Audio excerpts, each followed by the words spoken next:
Hi, welcome back to another edition of Lippers Fund Flows Insight. My name is Tom Roseen. Thanks for joining me today. I'll be reporting flows to the conventional fund business. We'll talk about ETFs later on for the weekend of Wednesday, May 9th, 2018. We actually had some pretty good inflows, but I think you're going to find out as I tell the story that really it was just all money market funds. People were sitting on their hands, very concerned about what's going on in the, in the economy and also the global political concerns that are out there.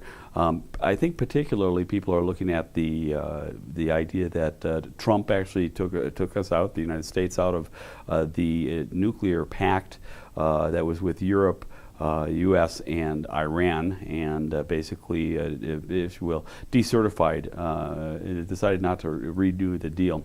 And then also people were looking at the China U.S. trade talks that are going off. So even though we had really good, solid returns for the week, investors again were sitting on their hands and put most of their money back to work in money market funds.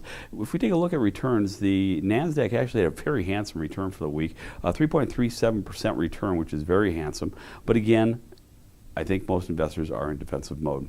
Let's go take a look at the macro group to see how the news panned out and how that worked into our macro group flows. Equity funds saw about $1.6 billion in outflows. Taxable bond funds saw just a minor outflow, about $78 million. Muni bond funds actually took in about $143 million.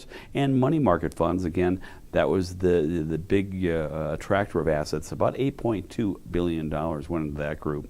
Well, let's take a step-by-step look through each of the macro groups and find out how this actually panned out.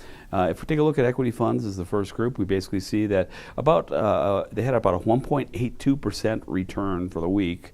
Second consecutive week, they've had plus side returns, but again, we saw about $1.6 billion of outflows. Second consecutive week, we've actually seen outflows. If we break this down, the piece that both Pat and I have been covering for many moons now, it certainly reoccurred once again. We saw domestic equity funds lose about $2.4 billion as far as leaving their coffers for the second consecutive week as well. However, we saw that there was, for the second consecutive week, plus side returns, this time to the tune of 2.34%. And the head scratcher here is people are still putting money to work in non-domestic equity funds. Basically saw about $824 million go into that group. Eighth consecutive week, they've taken net new money, but it's the second consecutive week, they've had plus side returns, but only to the tune of 0.85%. So, whatever, about a quarter of what we saw on the domestic side, but investors are still flocking towards that international markets, and probably for good reason. They're probably just still over-allocated in their large cap domestic equity funds. In fact, that's where we saw most of the outflows come out of the large cap funds, basically came out about $1.7 billion. And then on the flip side, if we take a look at what went into the non-domestic side, we see the international equity funds attracting about $819 million. Over half of that is actually attributable to emerging market funds as well.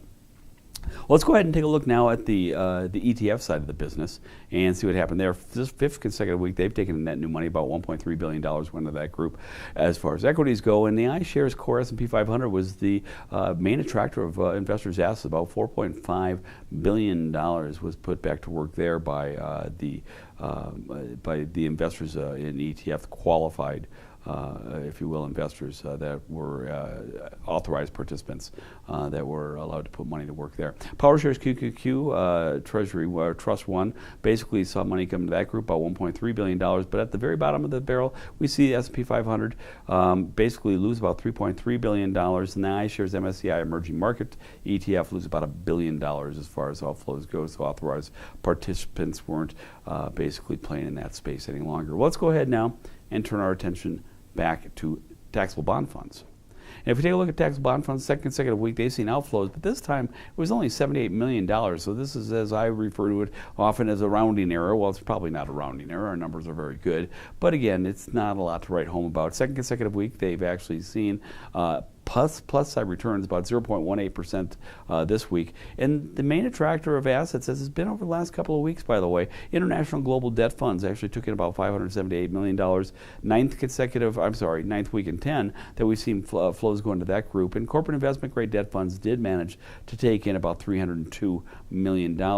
Now, at the bottom end of this universe, basically we saw that corporate high yield funds were the pariah, basically handing about $361 million back to investors from that group. And then government treasury mortgage funds actually saw about $340 million in net outflows. Well, let's go ahead now and look at the ETF side of this part of the business. ETF bond flows were actually positive. About $164 million went into that group. Second consecutive week, we've seen net inflows into that group.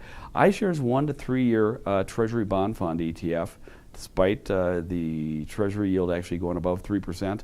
Well, that's probably the reason we saw it actually go into the 1 to 3 year. But Treasury is still taking in money. About $1.1 billion went into that group. Here's that defensive play that I was talking about. And again, it was on the short side, 1 to 3, rather than the long term, which we saw as an outflow. About $531 million actually went out of those groups' coffers. The next actually big attractor of money was the Schwab short-term U.S. Treasury ETF. Took about $325 million again. All of it's short-term. People are playing on the short-term side of the fence when they're going into these safe haven plays. Well, let's go ahead now and turn our attention to muni bond funds. Muni bond funds took in net new money, about $143 million. Second week in 3 that they've actually seen net new money come to that group. And it's the second consecutive week we've seen plus that return, this time a whopping 0.35%. I know that didn't sound like a lot. Remember, this is a weekly return, and it's also for municipal bond funds. So it's a pretty handsome return. High yield municipal bond funds actually took the lion's share of the return. In fact, all of it. Everything else was a net redemption, about $221 million. This is one area, though, that short was not a benefit. Short muni actually saw probably the largest net redemptions, and of course single states made up the rest of the net redemptions there. So let's go ahead now and turn our attention to money market funds. As I told you, it was the big collector of assets. Third consecutive week they've taken in money, about $8.2 billion went into that group. As you know, investors were sitting on their hand and basically, I think, ducking for cover to see what happens with all these geopolitical concerns that are out there. Basically, we saw taxable money market funds taking about $5.7 billion.